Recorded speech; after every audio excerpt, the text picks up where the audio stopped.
5 minus 1, पहली पंक्ति पहला स्तंभ, दूसरी पंक्ति दूसरा स्तंभ। तो यहाँ पर बनेगा a minus A dash is equal to 3 minus 3 0, 5 minus 1 हो जाएगा 4, 1 माइनस 5 हो जाएगा -4, माइनस देखिए -1 यहाँ से माइनस यहाँ से, और ये माइनस माइनस हो जाएगा +1, -1 + 1 हो जाएगा 0। अब हम दोनों पक्षों में जब a माइनस ए डैश निकल जाए तो 1/2 से मल्टीप्लाई कर दें, तो यह बन जाएगा किसके बराबर, q के बराबर, क्योंकि हमने बताया कि जब a minus 1/2 a minus A dash मिल जाए तो q इसके बराबर मान लो, q के बराबर मान लीजिए। तो यहीं पर लिख लेते हैं कि यह आप किसके बराबर हो गया, q के बराबर, माना q is equal to 1/a minus A dash. तो अब हम यहाँ पर क्या करेंगे, सबका बटे 2 करेंगे, 0/2, 4/2 माइनस 4/2, 0/2।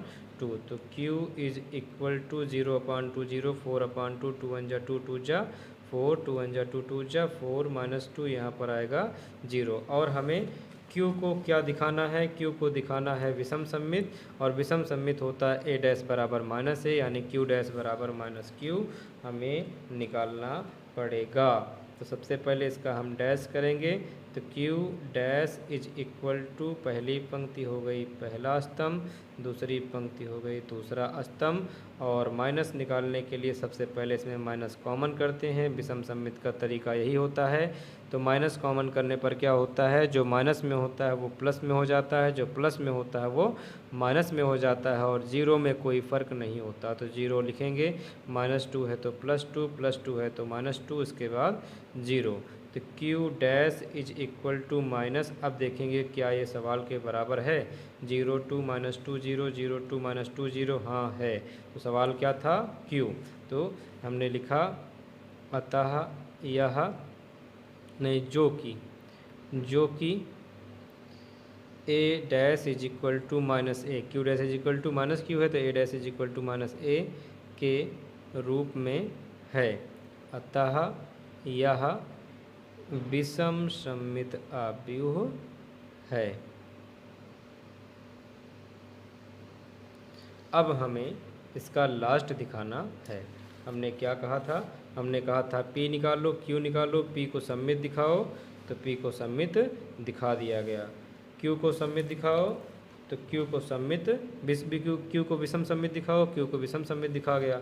अब इसके बाद क्या करना है, a is equal to p plus q करना है, यानी p प्लस q करा जाए तो किसके बराबर आ जाए, सवाल के बराबर आ जाए, तो यह विषम सममित आव्यूह कहलाता है। तो सबसे पहले हम लिखेंगे यहाँ पर p प्लस q, और p का मान रखेंगे प्लस q का मान रखेंगे, और मान रखते ही यह बराबर होना चाहिए क्वेश्चन के। तो यहाँ पर यानी a क्वेश्चन क्या है, क्वेश्चन हमारा है a के बराबर, तो a के बराबर ही यानी इतना ही आना चाहिए। तो सबसे पहले हमें करना क्या है, p का मान रखना है। तो p इज इक्वल टू है 3 3 3 -1। तो यहाँ आप लिखेंगे p का मान 3 3 3 -1, और q इज इक्वल टू यहाँ पर निकाला गया है q इज इक्वल टू 0 2 -2 0। तो यहाँ लिखेंगे 0 2 -2 0। अब इसको सॉल्व करेंगे तो ये 100% आना चाहिए क्वेश्चन के बराबर, यानी a के बराबर। 3 + 0 3, 3 + 2 5, 3 ± -3 में से 2 जाएगा तो 1, -1 + 0 तो हो जाएगा -1। अब देखिए क्या यह क्वेश्चन के बराबर आया, 3 5 1 -1, 3 5 1 -1, तो p plus q is equal to a। अगर दोनों पक्ष आ गए हैं तो यहाँ पर लिखेंगे अतः यह p क्या है, सममित आव्यूह का योगफल। तो सममित आव्यूह के सममित आव्यूह तथा, दोनों दिखाने पड़ेंगे q भी, तथा विषम सममित आव्यूह के योगफल के रूप में है। तो इस तरीके से क्वेश्चन नंबर 10 का पार्ट 1 कंप्लीट हो जाता है। इसी तरीके से क्वेश्चन नंबर 10 का पार्ट 2 लगा लीजिएगा। तो पार्ट 2 हम नेक्स्ट वीडियो में लगाएंगे। पार्ट 2 और पार्ट 3 देखिए इसमें 3 भी लिखा हुआ है, 3 भी सेम एज उसी तरीके से लगेगा, 4 भी वैसे लगेगा, तो आप उसको लगाइएगा। तो इसको हम नेक्स्ट वीडियो में बताएंगे। तो नेक्स्ट क्वेश्चन के लिए मिलते हैं नेक्स्ट वीडियो में, तब तक अपने आप से लगाते रहिए, रिवाइज करते रहिए। Thanks for watching the video. If video are helpful then like share and subscribe.